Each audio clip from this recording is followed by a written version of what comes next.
Terima kasih Anda masih bersama kami. Pemirsa, tabir peristiwa penembakan eksit tol Bintaro perlahan mulai terkuak. Fakta bahwa pelaku penembakan adalah anggota polisi patroli jalan raya atau PJR mengejutkan banyak pihak. Apa hubungan antara pelaku dan korban? Mengapa hingga kini polisi tak jua kunjung menetapkan pelaku sebagai tersangka? Berikut ulasan khas ragam perkara dalam tajuk penembakan eksit tol Bintaro, siapa salah?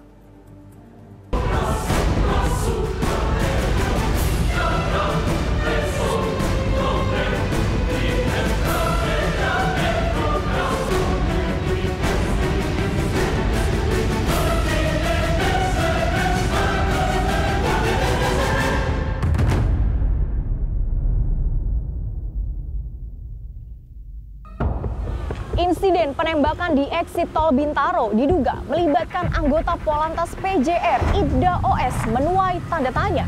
Apakah tembakan yang dilayangkan sudah sesuai dengan prosedur yang berlaku? Atau benar adanya dugaan dalam kondisi terhimpit dibuntuti oleh orang misterius?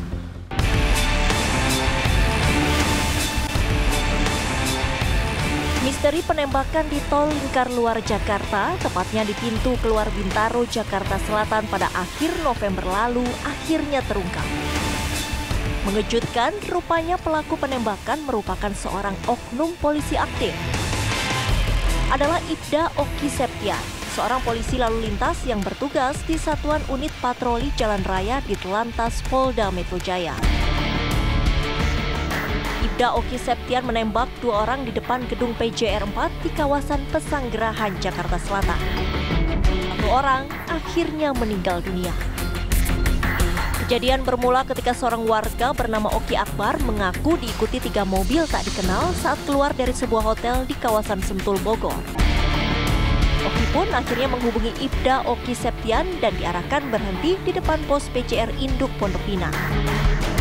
Ucok Ibrahim sempat menghampiri Oki Akbar sebelum diamankan oleh Ibda Oki Septian.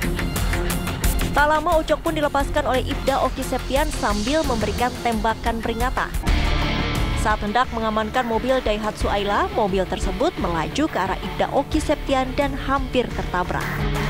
Secara spontan ia pun melepaskan tembakan ke arah kaca penumpang kiri dan badan belakang mobil. Akibat dari tembakan itu, 2 orang mengalami luka. Terkait dengan motif, ini masih dalam pendalaman ya. Saat ini Ibda OS ini sedang menjalani pemeriksaan secara intensif tentunya dengan melibatkan penyidik dari Direktorat Kriminal Umum Polda Metro Jaya dan juga dari bidang Propam Polda Metro Jaya. Hal ini tentunya kaitannya dengan Ibda OS sebagai anggota Polri sehingga Propam dilibatkan. Kaitan ini juga akan kita kembangkan. Kenapa sampai terjadi insiden penembakan tentunya ya. Meski sudah terungkap siapa pelaku penembakan, hingga kini polisi belum menetapkan Ibda Oki Septian sebagai tersangka. Apa sebenarnya yang menjadi kendala? Mungkinkah 2 alat bukti yang memberatkan pelaku belum terpenuhi? Penetapan tersangka tentunya harus melalui 2 alat bukti yang sah sesuai dengan pasal 184 KUHP. Tentunya di sini penyidik harus menemukan 2 alat bukti tersebut. Saat ini penanganan kasus ini sedang ditangani secara serius dan profesional tentunya ya. Tentunya dengan mengedepankan juga penegakan hukum yang berkeadilan bagi semua pihak. Apakah Ibda OS maupun kepada korban yang meninggal dunia dan luka. Nah, disinilah nanti penyidik tentunya harus hati-hati ya, harus betul-betul yakin apabila ingin menetapkan tersangka dan sebagainya. Bahwa menurut saya bukan kesulitan, tetapi memang ada proses yang harus dilewati. Karena penetapan tersangka itu sesuai dengan KUHP harus ada minimal 2 alat bukti, minimal 2. Dan itu tidak bisa asal-asalan karena konsekuensinya panjang. Sehingga waktu itu kami juga menyarankan Kompolnas agar sesegera mungkin dilakukan rekonstruksi. Karena dari situlah akan ketahuan bagaimana awalnya, bagaimana prosesnya, apakah benar dia melakukan penembakan itu karena terancam, bagaimana bentuk ancamannya, lalu situasinya itu akan semuanya terdeteksi ketika rekonstruksi. Kondisi kejiwaan Ibda Oki Septian saat insiden penembakan di eksit tol Bintaro pun dipertanyakan. Adakah arogansi aparat yang menghinggapi pelaku saat melepaskan tembakan atau murni sebagai bentuk pembelaan diri saat ada ancaman? Jadi dalam konteks kepolisian, tindakan di luar SOP biasanya ada banyak faktor. Bisa jadi situasi psikologis di tengah malam, mungkin lelah, capek, mungkin ada masalah keluarga, ada masalah dengan rekan kerja, stres, tertekan. Ya, ini yang membuat akhirnya mungkin mereka bertindak di luar prosedur.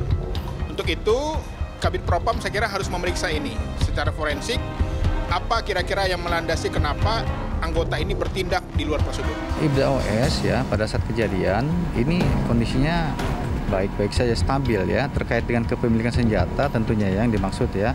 Jadi anggota Polri yang memiliki senjata tentunya adalah anggota yang sehat jasmani dan rohani.